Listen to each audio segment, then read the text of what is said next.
After 41 years of marriage, he left her penniless. But in his meticulous, cruel accounting of their shared life, he forgot the one thing that was never his to begin with: the small, dilapidated cabin her grandmother had left her, a place he'd always called a worthless pile of sticks. What he didn't know, and what she was about to discover, was that a pile of sticks can be the strongest foundation of all.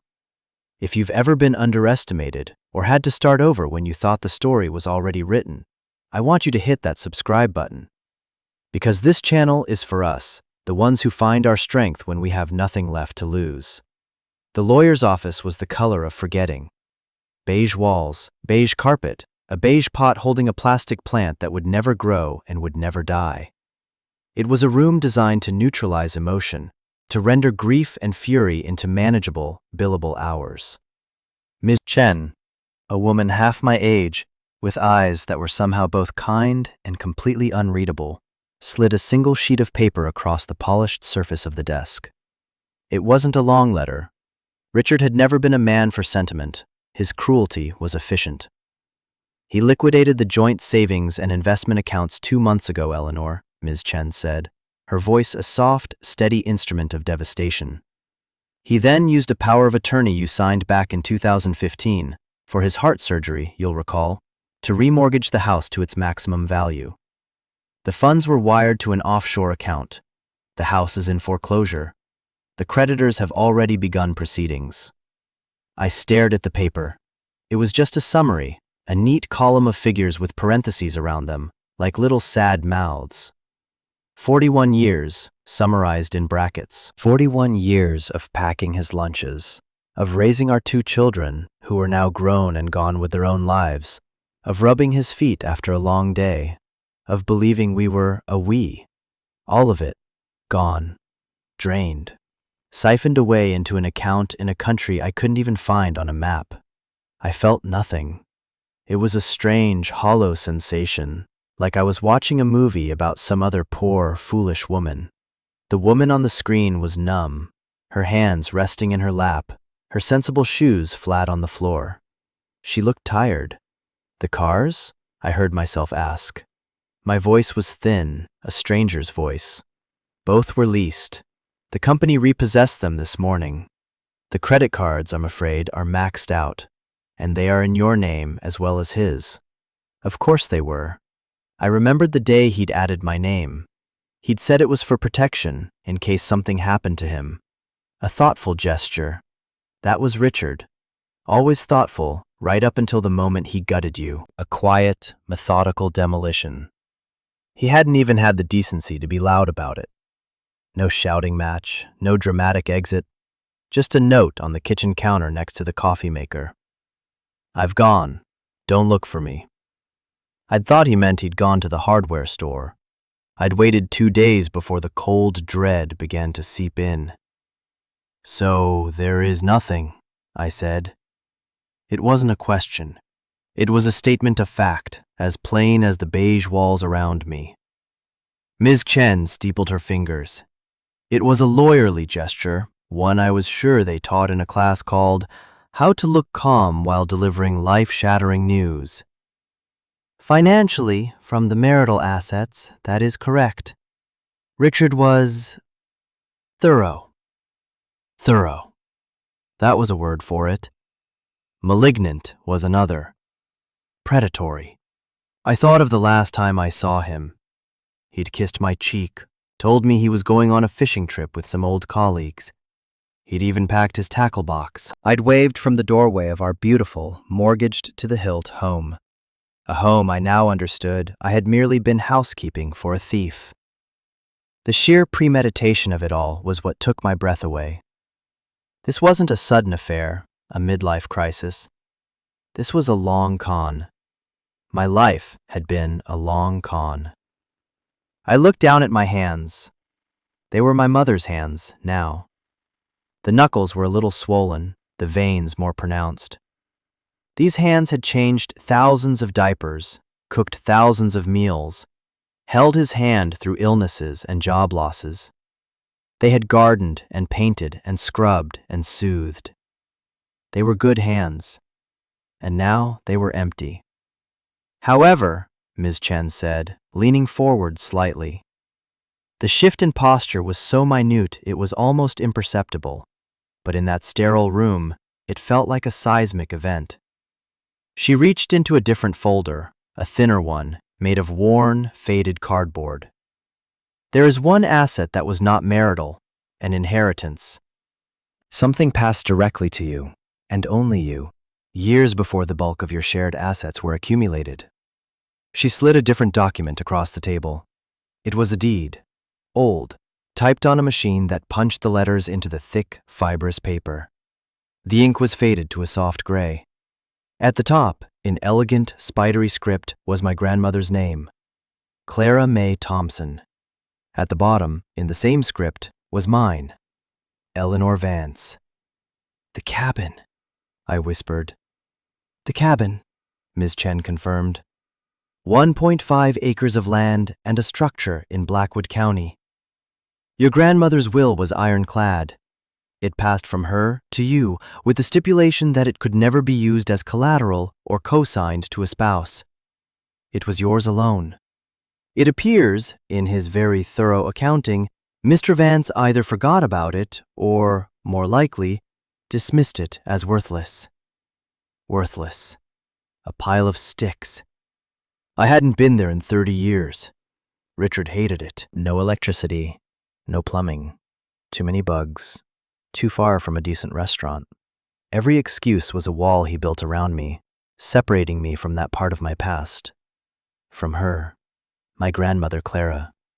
I could see her face, clear as day, her sharp blue eyes and the web of laughter lines around them, the smell of wood smoke and chamomile tea that always clung to her sweaters.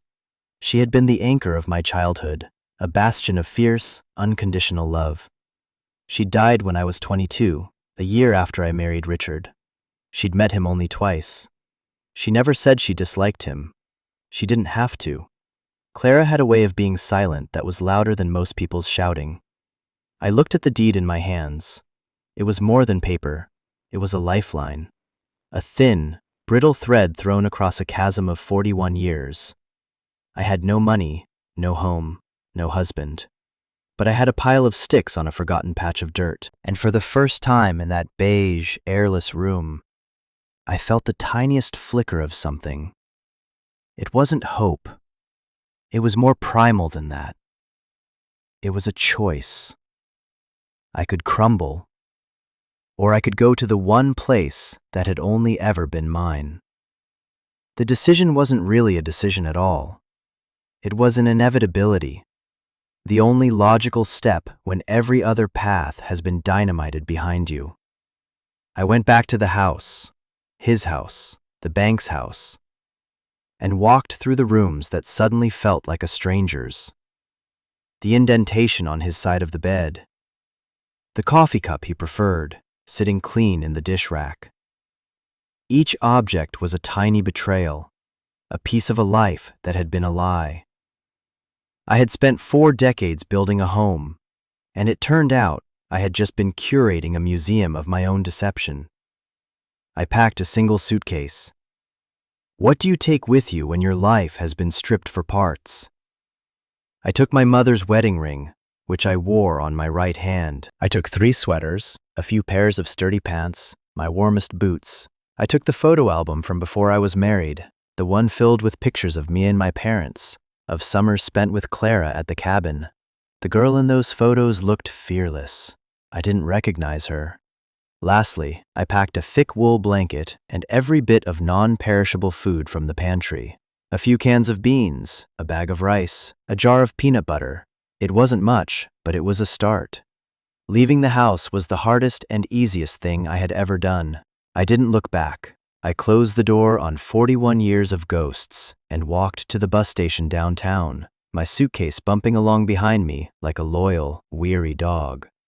The bus ride was 6 hours long, a slow, rattling transition from the curated suburbs to the untamed wilderness of the state's northern counties.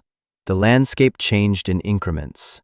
Manicured lawns gave way to sprawling farms, which then gave way to dense, tangled forests of pine and birch. The farther we went, the more the air outside the grimy window seemed to clean itself. I watched the neat, orderly world I had known dissolve into something wilder, something more honest. I pressed my forehead against the cool glass, the vibration of the engine a steady, monotonous hum.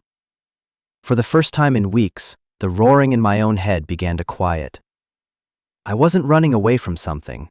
I was running toward the only thing I had left. The bus let me off at a crossroads with a single, blinking yellow light. There was a gas station and a diner with a sign that said, "Eat." That was it. The town of Blackwood was another 2 miles down the road, but the cabin was in the other direction, nestled deep in the woods that bordered the state park. The air hit me first. It was cold, sharp, and smelled of damp earth and pine needles. It was the smell of my childhood. The sun was low in the sky, casting long, skeletal shadows across the road. I adjusted the strap of my bag on my shoulder and started walking. The silence was profound, broken only by the crunch of my boots on the gravel shoulder and the distant caw of a crow. This was it. No turning back. The path to the cabin wasn't a path anymore. It was a suggestion, a memory of a trail now almost completely reclaimed by ferns and saplings. I had to push my way through, branches snagging at my coat. I remembered running down this path as a girl, my grandmother calling after me to watch for snakes. And then I saw it. The cabin was smaller than I remembered, hunkered down under the heavy arms of ancient pine trees. The roof sagged a little in the middle, like a tired old man taking a breath. The porch steps were covered in a slick green moss, and a shutter hung crooked from one of the front windows. It was neglected, forgotten, beaten down by 30 winters. And it was the most beautiful thing I had ever seen. I set down my suitcase and reached into my pocket for the key. It was the original skeleton key, cold and heavy in my palm. Clara had given it to me the day I left for college. "You always have a place to come home to, Eleanor," she'd said. "Don't you ever forget that." I had forgotten. For 41 years, I had forgotten. The key slid into the lock with a grating sound. It took some jiggling, a bit of force, but finally, with a loud, protesting clunk, the lock turned. I pushed the door open. It swung inward on a single, groaning hinge, opening into a wall of darkness that smelled of dust, cold stone, and time itself. I took a step inside, into the gloom, into the only home I had left in the world. The air inside was thick and still, a perfect preservation of the last time the door was closed.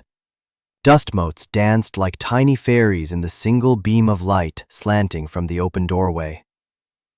The main room was just as I remembered it, only shrouded in white sheets, making the furniture look like a gathering of ghosts. There was the big stone fireplace that dominated the far wall, the hearth cold and black.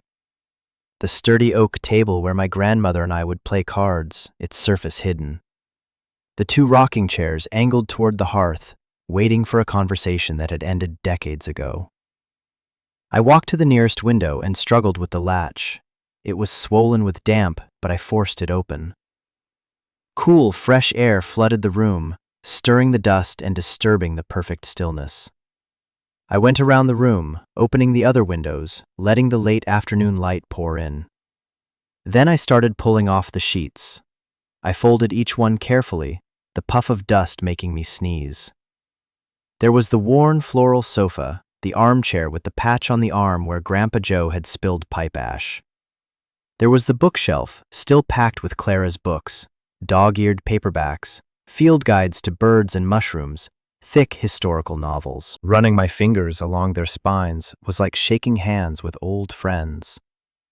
This wasn't just a cabin. It was a museum of a life well lived, a life of substance. Unlike the home I had just left.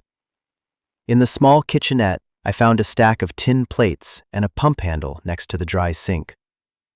I remembered the rhythm of it, the squeak and groan, and then the gush of icy, sweet well water. I pumped the handle. For a long moment, nothing happened but a dry, asthmatic wheeze. I kept pumping, putting my whole body into it, my muscles protesting. It felt like I was trying to restart a stopped heart. And then, a sputtering cough, a trickle of rusty brown water, and finally, a clear, cold stream. I cupped my hands and drank. It was the best water I had ever tasted. I spent the rest of the daylight hours in a frenzy of activity. I swept the floors, clouds of dust billowing out the open door. I wiped down the surfaces with a rag dipped in well water. I found a stack of firewood in a covered box on the porch, dry and seasoned, left there by my grandmother as one last act of care for a future she would never see. I laid a fire in the hearth, just as she had taught me. The crumpled newspaper, the kindling teepee, the larger logs on top.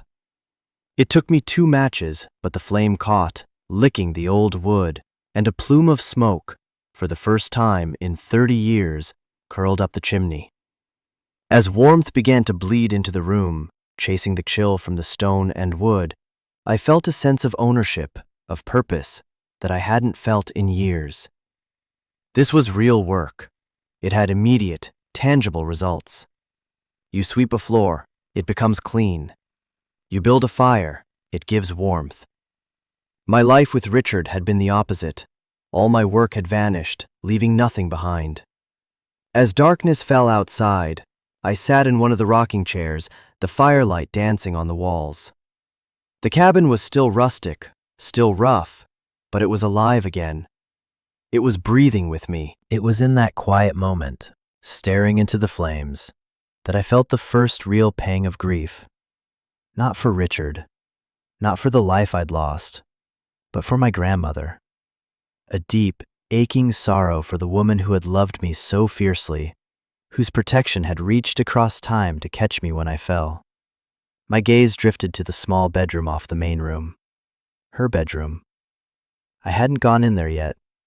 I stood up and walked to the door, my hand hesitating on the simple wooden latch. I pushed it open.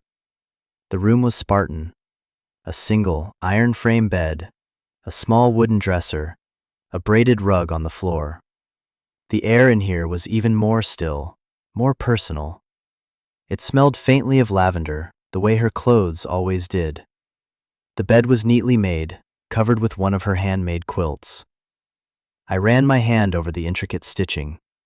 It was under the bed that I saw it, a dark, rectangular shape pushed far against the wall. It wasn't a shadow, it was a box, a heavy metal lockbox, the kind people used to keep important papers in. My heart gave a sudden hard thump against my ribs. I got down on my hands and knees on the cold wooden floor, the rough boards pressing into my skin, and reached under the bed. My fingers brushed against the cold, dusty metal. I dragged it out into the firelight. It was old, painted black, with a sturdy lock on the front. It was heavy, and it was locked tight. There was no key. I shook it, and something inside shifted with a soft, dense thud. It wasn't the rattle of papers. It was something heavier, something solid. For a long time, I just sat there on the floor, my hand resting on the cold metal of the box. The fire crackled, casting dancing shadows that made the small cabin feel both immense and intimate. The box was a solid, tangible mystery in a life that had become terrifyingly abstract. My money wasn't real. My house wasn't mine. My marriage had been a vapor. But this box was real. It was heavy. It was here. Finding a key seemed impossible. I searched the bedroom first, my fingers tracing the insides of the dresser drawers, feeling under the thin mattress, checking the pockets of the single dress still hanging in the small closet. Nothing. I moved to the main room, my search becoming more frantic. I ran my hands along the mantelpiece, peered inside the sugar bowl and flour tin in the kitchenette. It felt like Clara had set me a puzzle, and I was failing the first part. Defeated, I sank back into the rocking chair, staring at the box. It was a dead end. Another hope that turned into a locked door. My frustration began to curdle into despair. I was a fool. A 63-year-old woman with a can of beans and a locked box, sitting in a derelict cabin in the middle of nowhere. Richard was probably on a beach somewhere, drinking something with an umbrella in it. The thought sent a hot, bitter wave of anger through me. It was the anger that saved me. It was a fuel I hadn't realized I possessed. I wasn't my grandmother. I didn't have her patience or her quiet wisdom. I got up, went to the hearth, and picked up the iron poker. It was heavy and solid in my hand. If I couldn't find the key, I would make my own. I wedged the tip of the poker into the seam of the box, right next to the lock. I put my weight on it, grunting with the effort. The metal groaned, but didn't give. I repositioned it and tried again, my knuckles white, my whole body trembling with exertion and rage. This box would not beat me. This was the one thing Richard hadn't taken, and I would not be denied. With a final, desperate heave, the metal shrieked and the lid popped open with a sudden, violent crack. I dropped the poker with a clatter and knelt before the box, my heart hammering. I lifted the bent lid. Inside, there was no treasure. No gold coins or sparkling jewels. The first thing I saw was a stack of envelopes, tied together with a faded blue ribbon. They were addressed to me, in my grandmother's familiar, elegant handwriting. "For my Eleanor," the top one read. Beneath the letters was a small, velvet pouch. I opened it and tipped the contents into my palm. It was a key, a small, ornate brass key. I stared at it, then back at the broken lock on the box. A slow, dry laugh escaped my lips. Of course. Clara, you clever, clever woman. The key wasn't for the box. The box was to protect the key. And the letters. My hands trembled as I picked up the stack of envelopes. They were thick, heavy with pages. I untied the ribbon and looked at the first one. It wasn't dated. The paper was crisp, as if it had been written yesterday. I took a deep breath, the air smelling of wood smoke and revelation, and began to read. My dearest Eleanor, if you are reading this, it means two things. First, that you have come home to the cabin, which fills my old heart with a warmth I cannot describe. And second, that you have needed to. I pray I am wrong about this. I pray these letters are found by your grandchildren 100 years from now, a quaint curiosity from a long-gone ancestor. But my gut, which has rarely failed me, tells me that will not be the case. My gut tells me you are here because the man you married has finally shown his true colors. I had to stop. My eyes blurred, and I had to wipe them with the back of my hand. She had known. From the very beginning, she had known. I thought of her cool, polite distance with Richard. I had mistaken it for old-fashioned shyness. It had been an assessment, a verdict. I continued reading. I did not want to cloud your happiness, child. To see you in love was a great joy. But I was a fool once, too. I know what it is to be charmed by a handsome face and easy words, to overlook the flicker of greed in a man's eyes because you want so desperately to believe in the goodness you see. Your grandfather, Joe, was a good man, a simple man, but the man before him was not. He taught me that some men see a woman's love not as a gift to be cherished, but as a resource to be tapped. Richard has that look about him. He looks at you, but he sees a comfortable life. I saw it the day he looked at my wedding ring, the one I gave to your mother and she gave to you. He didn't see the history. He saw the weight of the gold. I saw it when he talked about his ambitions. His dreams were not of building a life, but of acquiring one. So I did the only thing I could. I made sure this place, this small patch of earth, would always be yours. A lifeboat. He cannot touch it. He cannot sell it. He cannot use it to pay his debts. It is an island, Eleanor. Your island. I put the letter down, my hands shaking too much to hold it steady. It was too much. The validation, the grief, the sheer, staggering foresight of her love. It was a love that didn't just nurture, it strategized. It planned. It saw the enemy at the gate 40 years before the siege began. I leaned forward and rested my forehead on the cool wood of the table, and for the first time since I'd read Richard's note, I cried. I cried for my own blindness. For the years I had defended him to my grandmother, assuring her he was a good man. I cried for the woman who had seen the truth and had to keep it to herself, choosing to protect me from the shadows rather than frighten me with them. And I cried for the profound, lonely strength it must have taken for her to write these letters, to plan for a disaster she prayed would never happen. The fire had burned down to glowing embers, and the cabin was growing cold again. But I didn't move. I just sat there in the dark, with the truth so heavy it felt like it had rearranged the atoms in the room. My grandmother hadn't just left me a cabin, she had left me a map, and I was just beginning to understand where it led. After a long time, I stirred myself. I added more logs to the fire, the flames flaring up with a hungry roar, pushing the darkness back into the corners.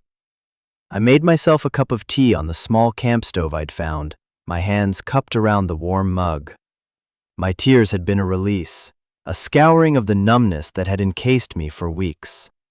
Now, my mind felt sharp, clear. I picked up the next letter. My Eleanor, do not waste your years on anger. It is a poison you drink hoping the other person will die. Richard is what he is, a hollow man. Hollow things are loud and shiny, but they have no core.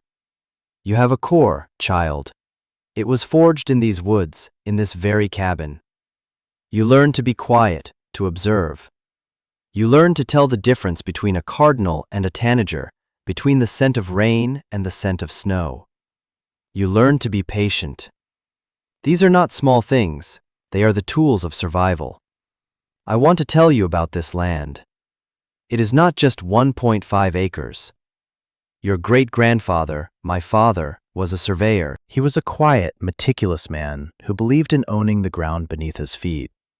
When the big timber companies came through here in the 20s, they bought up thousands of acres for pennies, but they were careless. Their surveys were rushed. My father, in his quiet way, followed behind them.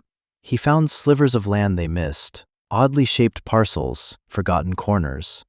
He filed claims on them, legally and properly. He never told anyone. He called it his rock garden. He said it was good to have a place no one else knew about. My breath caught in my throat. I read the lines again. Slivers of land they missed. When he passed, he left it all to me. Not just this cabin plot, but a dozen other small, disconnected parcels scattered throughout Blackwood County. They are not much on their own, a rocky cliffside here, a marshy patch there. Worthless, most would say, just like they'd say about this cabin. People have a poor imagination for what is worthless, but together, Eleanor, they add up. And one of them is not like the others. It is a 5-acre plot deep in the state park, a piece of land the park accidentally surrounded, but never absorbed. The old timber survey missed it, and the state survey that created the park missed it again. It is an island of private property in a sea of public land. And on that land, Eleanor, is a cave. Your great-grandfather found it when he was charting the area. He said the entrance was almost perfectly hidden behind a waterfall. My mind was reeling. This was more than a family story. This was a treasure map. The careful, almost paranoid secrecy, the quiet accumulation of forgotten things. It was a strategy passed down through generations. I have never told anyone about this. Not your grandfather, not your mother. Some things are for the women of this family to know. Some burdens and some strengths are ours to carry alone. In this box, with this letter, you will find a map, hand-drawn by my father. You will also find his surveyor's logbook. It contains the legal descriptions and deed numbers for every single parcel of his rock garden. These are not copies, they are the originals.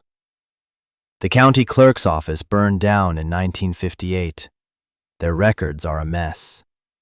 These papers in your hand are likely the only definitive proof of ownership that exists. I put the letter down and rummaged in the bottom of the lockbox. There it was. A slim, leather-bound book, its cover cracked with age, and rolled inside it a delicate, yellowed piece of drafting paper. I unrolled the map. It was a beautiful, intricate drawing of the county, covered in my great-grandfather's precise architectural script. Dozens of small, irregular shapes were shaded in, and one, set apart from the others, was circled in red ink. A note next to it read, "The Grotto." This was it. This was the core my grandmother had spoken of. It wasn't just resilience or character. It was tangible. It was land. It was secrets. It was power. A power Richard, with all his slick financial maneuvers, could never have conceived of. He dealt in numbers on a screen, in debts and leveraged assets. My family dealt in earth, in stone, in things you could hold in your hand. And then I read the final paragraph of her letter, the one that would change everything. I do not know what you will do with this knowledge, Eleanor. The money I have saved for you is not in a bank. Banks can be plundered, men can be compromised. It is in the grotto. It is your inheritance, your fresh start, your war chest. Whatever you need it to be. The key you found with these letters is for the second box, the one hidden there. But I want you to think carefully. You could take the money and disappear, build a new life somewhere quiet. No one would blame you. Or you could stay. You could fight. You could use these deeds, this land, this truth to build something right here, on the foundation our family laid. The easy path is to run. The hard path is to put down roots. The choice, my dearest Eleanor, has always been yours. I leaned back in the chair, the letter resting in my lap. The firelight flickered across the hand-drawn map. My entire world had been demolished, and in the rubble, my grandmother had left me the blueprints for a fortress. The question was no longer what could I do. The question was, who did I want to be? The woman who ran or the woman who stayed? The next few hours passed in a blur of intense focus. I read and reread every letter, pored over the surveyor's logbook, and studied the intricate map. It was a crash course in my own history, a secret legacy I never knew I had. The scale of my family's quiet defiance was staggering.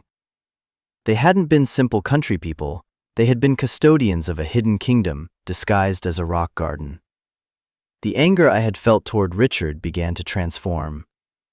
It was no longer a hot, consuming rage, but a cold, hard resolve. He had mistaken my kindness for weakness, my trust for naivety.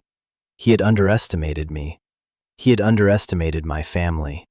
That was a mistake he was going to regret. As dawn broke, painting the eastern sky in shades of pale rose and gray, I knew what I had to do. There was no real choice. Running wasn't in my blood. My grandmother hadn't saved this legacy for me so I could cash it in and hide. She had saved it so I could stand on it. I found an old rucksack in a closet and began to pack. A canteen of water, the rest of the peanut butter, a compass I found in a drawer, a flashlight with miraculously live batteries, and the precious logbook and map, which I wrapped in an oilcloth bag. The brass key I put on a string around my neck, a cold, heavy promise against my skin. The journey to the grotto was not easy. The map was old, and the landscape had changed. I had to navigate by the contours of the hills, the curve of a creek, the position of a particular rock formation my great-grandfather had sketched. It was a 3-hour hike through dense, untamed forest. I felt a strange sense of connection to him, this quiet surveyor who had walked this same ground a century before me. I wasn't just following a map, I was retracing his steps. Finally, I heard it. A low, steady roar that grew louder as I approached. And then I saw it. A cascade of water tumbling over a sheer rock face into a clear, cold pool below. The waterfall. Just as Clara had written. My heart pounded. I scrambled over slick, moss-covered rocks, the spray misting my face, until I was standing directly behind the curtain of water. And there it was. A dark opening in the rock, almost perfectly concealed. The entrance to the cave. It was smaller than I imagined, a narrow fissure I had to squeeze through sideways. Inside, the air was cool and still, and smelled of damp stone and rich earth. I switched on my flashlight, its beam cutting a bright circle in the absolute darkness. The cave was not large, more of a deep, hollowed-out chamber, and in the center of the chamber, sitting on a flat-topped rock as if it were an altar, was a second metal box. It was identical to the first, only this one was free of dust, its black paint still dark and unmarred. The brass key slid into the lock as if it were made of butter. With a soft click, it turned. I lifted the lid. My flashlight beam fell upon the contents, and I gasped. It was filled with cash.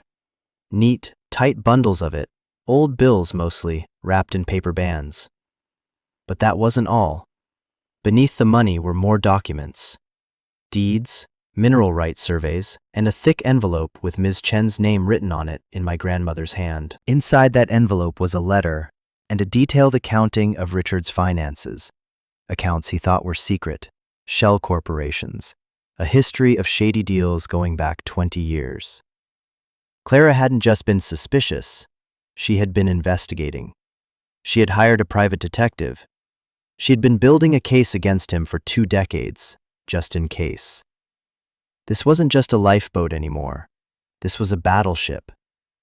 I sat there on the cold stone floor of the cave, surrounded by my inheritance, and I felt a power course through me that was dizzying. It wasn't the money. It was the knowledge. It was the truth. It was the realization that I was not a victim. I was the granddaughter of Clara May Thompson, and my war was just beginning. If you have ever had to face a truth that changed everything you thought you knew about your life, you know this feeling. It's terrifying, but it's also liberating.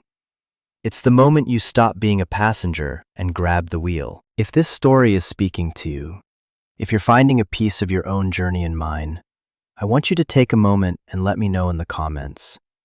This isn't just about my story. It's about the strength we find when we're pushed to the edge. Your story matters. Let's get back to what happened next. The walk back to the cabin was different. I was no longer a refugee seeking shelter. I was a general returning to her command post. Every step was firm, every breath was steady. The forest didn't seem menacing anymore. It felt like an ally. The cabin, when it came into view, didn't look dilapidated. It looked like headquarters. My first act was to build up the fire until it was a roaring inferno, a beacon against the encroaching night. My second was to make a plan. I spread the map, the logbook, and the contents of the second box across the big oak table. The sheer, breathtaking scope of my grandmother's foresight was laid bare in the flickering firelight. She hadn't just left me money. She had left me a strategy. The mineral rights surveys were the first surprise. My great-grandfather, in his quiet wanderings, hadn't just claimed worthless land. He had claimed land that the geologists of his day had overlooked. According to the surveys Clara had commissioned in the 80s, several of his rock garden plots sat on top of significant quartz and, in one case, a rare granite deposit. Worthless land. The file on Richard was the second, more brutal revelation. It was a meticulous chronicle of his greed. Small-scale embezzlement at his first job. A partnership that ended with his partner mysteriously bankrupt. A pattern of leveraging and liquidating, of taking on debt in other people's names. My own story was just the final chapter in a long, sordid book. The private investigators' reports were dry, factual, and utterly damning. Clara had known everything. She had watched him, tracked him, and prepared for the day he would finally turn on me. Why hadn't she told me? The question burned in my mind. But as I sat there, in her chair, in her home, I began to understand. To tell me would have been to force my hand. She would have been the one destroying my life, my marriage. She knew I had to come to the truth on my own. She knew I had to choose to leave, to choose to fight. So instead of giving me a warning, she gave me armor and a sword, and trusted that I would know when and how to use them. The choice she had laid out in her letter was clear. I could take the cash. It was more than enough to live comfortably for the rest of my life, and just disappear. Let Richard face whatever karma came for him. Let the land sit forgotten for another generation. Or I could stay. I could use the evidence Clara had gathered. I could use the leverage of the mineral rights. I could reclaim not just my financial security, but my name, my story. There in the quiet of the cabin, with the ghosts of my ancestors all around me, it wasn't a choice at all. Running would be an insult to Clara's memory. It would be an insult to the quiet surveyor who collected scraps of the world. It would be an insult to myself. I picked up the thick envelope with Ms. Chen's name on it. My war chest wasn't just the money. It was the truth. The next morning, I walked the 2 miles into the town of Blackwood. It was a small, sturdy-looking town, the kind with a main street and not much else. I found a payphone outside the general store, a relic from another time that suddenly felt like the most secure technology on Earth. I called Ms. Chen's office, feeding the phone a steady diet of quarters from a roll I'd found in the lockbox. "Eleanor, are you all right? Where are you?" Her voice was tight with professional concern. "I'm fine, Ms. Chen," I said, and I was surprised by the steadiness of my own voice. It sounded different, lower, more resonant. "I'm more than fine. I'm at my grandmother's cabin. I've found some things. Things that change the situation." "Change it how?" "I have my grandmother's original deeds to over a dozen parcels of land in this county. I have geological surveys, and I have a complete dossier on Richard Vance's financial activities compiled by a private investigator going back 20 years. There was a stunned silence on the other end of the line. I could picture her in her beige office, her professional calm completely shattered. "Eleanor, what are you saying?" "I'm saying Richard didn't just leave me penniless. He committed fraud. And I believe I have the proof. I also believe I am the sole owner of mineral rights that a certain development company, which I see from these papers has been trying to acquire land from the state park, would be very interested in." The silence stretched longer. Finally, Ms. Chen spoke, and her voice was completely different. The sympathetic tone was gone, replaced by the sharp, focused voice of a shark that has just scented blood in the water. "Don't move, Eleanor. Don't talk to anyone. I'm getting in my car. I'll be there in 4 hours." After the call, I went into the general store. A bell chimed above the door. An old man with a magnificent white beard sat behind the counter, reading a newspaper. He looked up over his spectacles. "Help you?" "I need some supplies," I said. "Work gloves, a shovel, some nails, and coffee. Real coffee." He nodded slowly. "Fixing up the old Thompson place, are you? Haven't seen anyone up there in years. Good to see it getting some life back." "I'm planning on staying a while," I said. The words felt solid, real, as I said them. I spent the next 4 hours working. I wasn't waiting. I was preparing. I cleared the deadfall from the path. I hammered the crooked shutter back into place. I dug out the old vegetable garden plot, the soil rich and dark under the blanket of weeds. Each swing of the shovel, each nail driven home, was an affirmation. I wasn't just fixing a cabin. I was rebuilding my life. I was putting down roots in the soil my great-grandfather had claimed, in the sanctuary my grandmother had protected.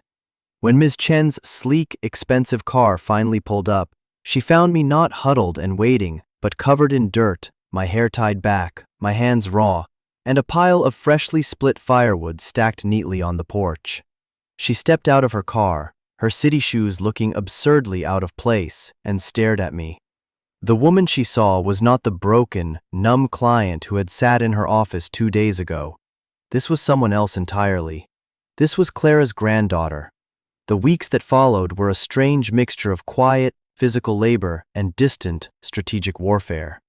Ms. Chen took the dossier and the deeds back to the city, and a slow, complex legal machine ground into motion. There were phone calls, hushed and urgent. Words like leverage and federal charges and asset seizure became part of my vocabulary. But most of that was a world away. My world was the cabin. I woke with the sun and worked until my muscles ached. I replaced the rotten porch steps with new wood I had delivered from the town sawmill. I reglazed the old windows, carefully scraping away the cracked putty and replacing it. I scrubbed the stone hearth until it was clean, and I painted the interior walls a warm, creamy white that made the firelight glow. The work was hard, honest, and deeply satisfying. Every improvement was a victory, a reclamation. One afternoon, the man from the general store, whose name I learned was Hank, drove up in his pickup truck. He didn't say much. He just unloaded a wheelbarrow, a set of post-hole diggers, and a small box of vegetable seedlings. "Figured you could use these," he grunted. "That garden's got good sun." It was a simple gesture, but it felt enormous. It was the first thread of a new community being woven around me. I didn't hear from Richard. I didn't expect to. According to Ms. Chen, he had been located. His offshore paradise had been frozen. He was, to use her term, contained. I tried to picture him, trapped and furious, his careful plans unraveling because of a worthless pile of sticks, and the quiet, persistent love of a woman he'd met twice. I felt a grim satisfaction, but not joy. My focus wasn't on his ruin, it was on my own reconstruction. One crisp autumn evening, I was sitting on my new porch steps, watching the sun set through the pine trees when Ms. Chen called. Her voice was calm, but I could hear the triumph beneath it. "It's done, Eleanor," she said. "The development company was very motivated to acquire the mineral rights to your parcels, especially the granite deposit. They were also very motivated to avoid a public scandal involving state park land. They made a generous offer, very generous." She named a figure that made my head spin. It was more money than I could have imagined. "And Richard?" I asked. "Faced with federal fraud charges and the evidence your grandmother collected, he agreed to a settlement. All remaining marital assets are yours. All debts are his. He has waived any and all future claims. He's left with nothing, Eleanor. Exactly what he left you with."